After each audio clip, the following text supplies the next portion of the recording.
Don't worry about the vase. More on the Apple Vision Pro by Zvi Mowshowitz. Previously on the Apple Vision Pro. The reviews are coming in. What say the people, other than the complaining about the 2 to 3 hour battery life? Then later I'll get to my own thoughts after the demo. Reviews and reactions. Ben Thompson reviews the Apple Vision Pro. He continues to find it a technical marvel, but is ultimately disappointed for uses other than entertainment. There is no support for multiple users beyond a highly unwieldy guest mode. There is insufficient width of coverage and inability to support multiple large screens, which is severely limiting to productivity. The eye tracking is a huge improvement over earlier attempts, but not ready for such applications.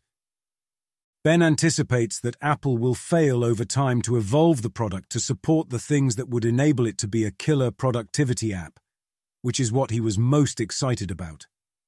He loves it for movies and watching sports, and presumably television, especially if new offerings support its features. But especially when the device is hard to share, the $3,500 price tag is a tough sell. Ben frames this as an intentional trade-off to maximize the entertainment experience. I do not get this claim. I see no reason the Vision Pro could not in the future support the entertainment experience it offers now, while also offering a distinct productivity experience that allows streaming multiple screens and using more precise controls, and letting you use an iPhone or iPad as an additional control panel and navigation guide. Andrei Karpathy offers his thoughts on the Vision Pro. Amazingly great in some ways, jank in other ways, including overly long setup. Several complaints here gave me hope, since they are concerns that won't much matter over time. Either you get through it or it gets fixed. Device weight is clearly a major issue. The review was essentially saying, this is a device that will be great, but has not yet handled the last mile. Vanity Fair. On why Tim Cook bet on the Apple Vision Pro, I would not call it all in, since Apple will be fine no matter what. A strange article, worried about future versions being essentially too good. Like Thompson's review, makes clear that the entertainment mode is well ahead of the productivity mode, although its motives lie elsewhere. The anecdote about having trouble finding apps after moving rooms is telling.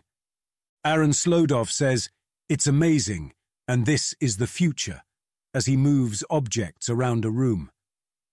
Senior editor Devindra Hardawar of Engadget calls it beta testing the future. Her first warning is of eye strain. Her second is to not even think of buying one unless you are either a developer or an Apple fanatic. Her view is this is the beta, the real version will come a few years later. For now, it's buggy, heavy, has a very short battery life, and lacks native apps. She does find the interface intuitive and easy, and she praises both the ability to watch movies and the Mac integration. She also notes the iPad Steam Link app works, so yes, you can play at least many games on it. Similarly, it seems Sony's Remote Play app will work for casting a PlayStation. For a Nintendo Switch and full portability, you will need to do more work, with a video capture card, with HDMI input, and then a USB-C output for the Vision Pro. ZDNet's Matthew Miller tried it for a workday. He recommends sticking to macOS apps, what happened to programs, because iPad ones aren't ready yet, notes that you will need a Bluetooth keyboard to do any real work in practice, finds the personas unplayable in practice, and found it hard to do productivity while traveling because of movement constraints and the lenses fogging up. He notes Microsoft's apps, Word, Excel, and so on, work, but are currently bare bones. He thinks it can work for those whose workflows only have 1 to 3 apps or content creators. He also oddly mentions day traders. From my experience trading no way in hell, you want precision above all. If you are tempted to day trade with the Vision Pro, I am going to tell you to quit day trading. Their editor-in-chief, Jason Heiner, says try it for yourself, but most people should pass. Cheaper alternatives are coming or already here, and the ecosystem isn't ready. Mark Spoonhour of Tom's Guide emphasizes how good the device is for watching movies and likes the spatial video and photos features and ability to view photos in a new light as well. He doesn't talk about productivity. Tim Urban, who like many others keeps having holy shit moments with VR devices and then getting disappointed that they are not there yet and not finding sustained worthwhile uses, goes through that cycle once again. He is excited for the future and finds the present super cool already, but thinks that the costs still exceed benefits for now. He expects that we are soon to be on the part of the development curve, like iPhone's 3G to 5, where new models are importantly better, and you start to get a lot of additional surplus each cycle. Sam Altman thinks this is big. Point, counterpoint. Sam Altman. Vision Pro is second most impressive tech since the iPhone. Peter Wildford. Disagree. Vision Pro is the 7th best, and the ranking is 1. LLMs 2, CRISPR 3, mRNA vaccines 4, semaglutide 5, perovskite solar cell 6, faster internet 7, Apple Vision Pro. I have mRNA vaccines at least at number 2 here, and I think you can argue number 1. Gemini splits LLMs into several discoveries and also suggests EVs, Starlink, self-driving cars, wearable health tech, cloud computing, Internet of Things, 3D printing, robotics and more. The Apple Vision Pro has potential, but it is hard to put it that high on such a list. Grimes and Derek Guy emphasize the importance of aesthetics. The giant Apple Vision Pro is a look. It can be a good look, but if you want that, you have to do the work, which I agree is worth doing if you intend to do this on the regular. Also, she's in Tokyo, so double cyberpunk points all around.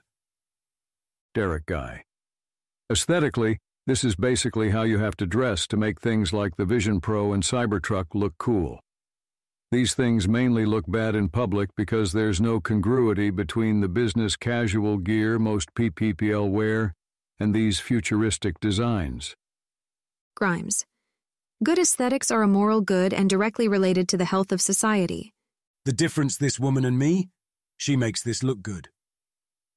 My own thoughts after a demo. So what about my experience? On Thursday, I had the chance to do the demo at the Apple Store at Grand Central. It is about a 20-minute experience with an employee walking you through various things they want to show off. You can try a few things, but your freedom of movement is highly limited in every sense, and there is no time for you to play around, although they will answer your questions. There was an attempt to sell me the device, but he didn't press when I made it clear it was a no on putting down $4,000 on the spot. Like most others, I was impressed and disappointed, inspired and frustrated. The great stuff is really great. The hardware itself is amazing. A true marvel. Visuals are off the charts. All the issues are about the software and, of course, the price, except for questions of weight and battery life. The killer app right now is as a video screen. If you want to watch movies or television, this is a damn good movie theater level experience. Top-notch and a lot of customization, although I couldn't make it quite as big as I would have liked during the demo. They didn't show us the Apple TV Plus theater experience, but I assume that is great. If I was richer, I would buy purely for this. The native software support is not there for all the uses of that screen. They will hook up your Mac, but they will not make it easy for your PC, PlayStation or Switch. The good news is there are workarounds. But why not make this native? If you are selling me a $4,000 screen, let me use it with whatever I want, and do not make me work for it. This is 2024. There are native games, but Apple did not even try to demo those. I assume they are not exciting yet, and Apple historically hates fun anyway. The sound is very good natively, but it does leak a bit. They said you can use any headphones with it, and that even the big Bose style ones can physically work, so that part looks good. I would appreciate the ability to watch things without disturbing those around me. For audio only, of course, this is massive overkill. Even better than a video screen with the panoramas, the full 180-degree experiences. The moment of being in the ballpark was fantastic. However, in order to get value, These have to be supported. There is no sign that anyone plans to actually offer MLB or other games in this mode. If and when they do for the Mets, if this is the only way to get that service and the additional costs aren't too obscene, I think this would put me over the top. Going out to the ball game is pretty great. The other immersive environments also looked great, and I would love if we had lots of designed media experiences like that. It would be 10 times better if you could meaningfully move around as well. There is a version of this that is presumably coming within the decade that will be worth paying a lot to get if necessary. The special photos and personal video shots are nice, but not vital or killer apps. The other killer app people mention is Mac integration, but that was not available during the demo. Reading a book via Kindle seemed highly viable, including highlighting, but is it better than reading on a phone or tablet? My guess is no. Playing board games with other humans via Tabletop Simulator, or playing Magic, the gathering against someone who is not there, or other similar activities. Yes, please. That too could be the killer app for me. First, they have to get there. For now, you can chat with someone's avatar, but that is a totally different thing than simulating being in the same location. What about productivity? The virtual keyboard is password entry only. They only track at most 2 fingers, so you cannot properly type even if you don't need keys to do so. Effectively, this is much slower than on a phone. You can dictate if you want, when that would work. It got regular English sentences reliably, as you would expect.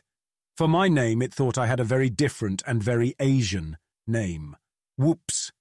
You will 100% need a Bluetooth keyboard to do any real work. The choice of what to include in the demo reveals what Apple thinks are the strong selling points. They lead with photos and personal videos and panoramas and watching movies. They give almost no attention to productivity of any kind, beyond showing you how to scroll through a web page. No mention of help with physical navigation or helping you with activities like cooking or shopping. No mention of AI of any kind, despite some very obvious things you would want to do there. The navigation system relies on your eyes and their precision. I definitely worry about eye strain, and I had trouble hitting precise targets reliably. Meanwhile, my brain kept trying to use my hand to navigate like a mouse, which is totally supported once you start a movement, but unsupported otherwise. So they have the technology, but have chosen to deploy it differently than I would like. Similarly, the guest mechanism right now is rather poor and broken. You have to configure every time, it does not last, all your work gets lost, and so on. It would be a big help if they would outright support multiple profiles. Where I do see potential for productivity, and also for entertainment to shine as well, is while traveling. If you are on an airplane or a train, and you can suddenly work or watch on a real theatre screen, that would be a big game.